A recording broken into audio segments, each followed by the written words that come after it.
Hi guys! Ako nga pala si Alanzran G. Sally.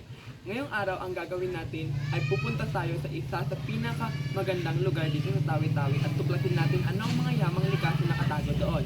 Sa aking pag-jump, pupunta na tayo doon. 1, 2, 3, go! Wow! Nandito na tayo. Ngayon ipapakita ko sa inyo ang view ng beach farm na matatagpuan sa Sangga, Bunggao, Tawi-Tawi.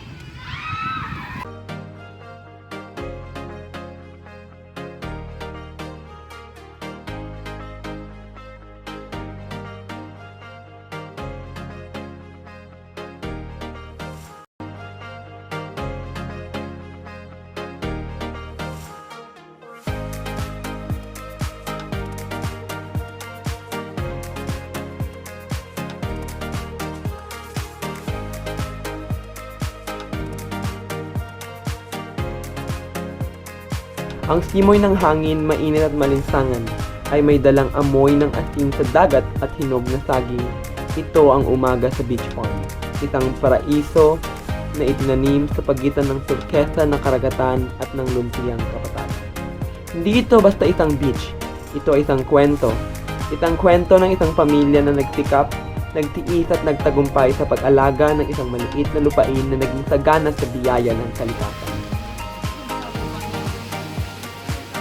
Ang mga puno ng niyog ay parang mga bantay sa dalampasigan. Ang kanilang mga bunga ay nagbibigay ng matamis na katak at masarap na lasing. Ang mga taniman ng saging, luntian at masagana ay nag-alok ng matamis na bunga na nagpasaya sa mga bibig.